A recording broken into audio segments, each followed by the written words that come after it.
Hello everybody, it's your Midnight Rider, Moneybag 73. Man, I hate doing these videos in the dark, but geez, I'm heading home now and it's already dark these days. So anyhow, I hope that doesn't bother you. Scenery isn't as nice, but hopefully the dialogue will keep your attention. This should prove to be one of the better videos in a while. Although the 16 trillion in secret loans and the recent conflict of interest that came to light at the Fed, that was a pretty good video. Anyway,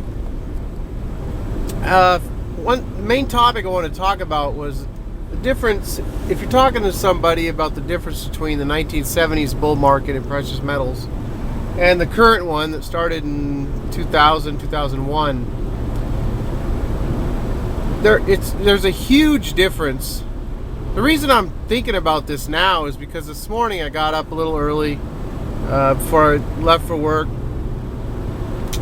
and I played a video. I actually watched a couple videos on YouTube real quick. Peter Schiff at Occupy Wall Street. If you haven't seen that, that was a great video. Peter went out with a camera crew and a sign that says, "I am the 1%, let's talk." And he had some pretty heated discussions going on there. So if you want to search in YouTube Peter Schiff Occupy Wall Street, that's a good video if you haven't seen that. And I came across another video. I was searching, doing a search on gold price, and there was some London analysts, metal analysts, and he's saying gold's in a bubble, and people are gonna at some point switch back to real assets. I'm thinking, real assets? Come on, dude. What are you talking about? Like gold and silver aren't real assets. Oh, they're going to go back to, move into the euro or something. Some real asset. Or the US dollar. Okay, whatever. So, total propaganda coming out of this dude. And then, the person interviewing him says, "Now, we know you've never liked silver." And at that moment, I just wanted to substitute, when she said silver, the best performing asset of the past decade. We know that you've never liked the best performing asset. What do you think about silver now? And it's just, oh my God, couldn't stop laughing. It's hard to believe that there's, these people calling out for bubbles. To me, they haven't done their research. And look at all the information. Like you can look at the graphs between 1970s bull market and 1980s bull market. In the 70s bull market, you see it just looks like a total bubble. It just, it just shoots straight up. And then you look at what's happened over the last 10 years, and you got kind of like an 18-20% average increase year over year. And it's just kind of at like a nice 45-degree angle. Kind of went a little crazy here this summer, but man, it looks nothing like the 70s chart on gold.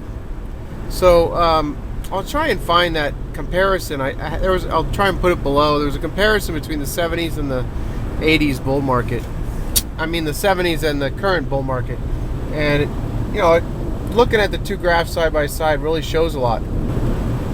So as most of you know, the bull market of the 70s was mainly a U.S. event. It was U.S. inflation, and at that time only like 10% of the world could actually participate in a world gold market, either because of liquidity, capital constraints, or because of legal issues. In China, and before 2002, it was illegal to own gold and silver.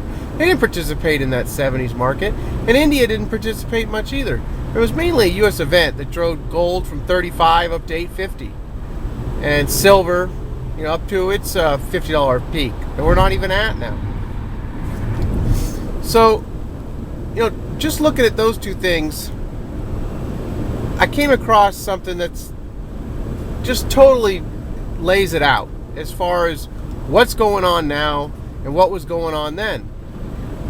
I mean, then you didn't have the middle class in India and China. You do gobbling up precious metals now. I mean, we got 800 tons a year going into India and 400 tons going into China, gold. Demand's off the charts right now in India. And if you remember in 2005, China exported 100 million ounces of silver. Last year they imported 112 million ounces. That's a flip-flop of 200 million ounces in a 900 plus million ounce market. I mean, that's a huge percentage of the market that just switched, that now goes into China. And we haven't heard 2011. I'll try and bring you that when I hear, what China imported in 2011. So, with all these things going on, people calling for these bubbles, it just, to me, they haven't done their research. I don't understand where they're getting this bubble talk. And this brings me to the main thing I wanted to discuss on our ride home this evening. If you go right now, if you can open up another window, man, I'm behind this slow FedEx truck doing like 60 on the highway. That's probably the best place for me to be. I don't change lanes a lot when I am filming. So, some people say, well, it's dangerous to be filming. Well, if I was driving a stick shift, I'd have my left hand on the wheel and my right hand on the stick. I mean, I'm just, resting my elbow here and just holding the camera. I'm driving. I'm not looking at a camera. But anyway, that's kind of getting off topic here. So if you could open up another window and if you could go to Google and type in trends, it'll take you to Google Trends. All right, well, at least they're using their blinker. All right, now jump in front of that guy. Yeah, I'm sure that. Ooh. That was pretty crazy. Man, good thing I'm paying attention to the road. Van almost smacked that GMC. Okay, so, wow, that's pretty crazy. I would have had to slam on the brakes right there. So, if you can open up another window and go to Google Trends, type in silver price, and you're going to see what's happening this time around. Over the past year, there's been a lot of people searching for those words on Google. And you got to remember that China is excluded from this because they're using their own language. They're not searching in English. But what you'll find is the top 6 cities are all in India, like Bangalore and New Delhi and Mumbai. I don't remember all the cities, but the top 6 cities you see there are all going to be in India. The 7th one, you finally get one in the U.S. It's Colorado. I mean, New York, London, Chicago, they're nowhere to be found.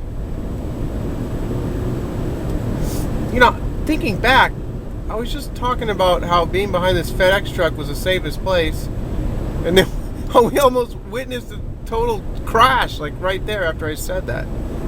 Wow, I'm kind of tripping out on that. So, that's kind of hard to concentrate now. Anyway, if you do the same for gold price, type in gold price in the trends, you won't even see a U.S. city represented. It's all India and Malaysia, Hong Kong. Those are the people looking for those words, gold price. And I think U.S. is like way down the list of the regions. I mean, this is a world event. The whole world's on paper money. And this bull market is nothing compared to the 70s. You just look at who's searching for gold price and silver price. I mean, the U.S. is being blown out of the water as far as representation of people that are interested in the precious metals now. It just makes me feel like at some point there's going to be some huge event, just something really big that just happens, and we're talking about precious metals that are rare. That's why they're precious. I mean, it's not like some huge warehouse in the middle of the world that's just packed and has an unlimited supply to supply the world with these precious metals. So there's a limited supply, and we're gonna come across a day when, you know, it's gonna be hard to get precious metals, especially at the prices that they're at now anyhow.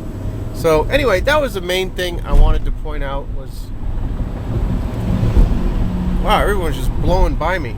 I'm gonna stop recording now, so everyone enjoy your weekend, and I'll try and do another video soon.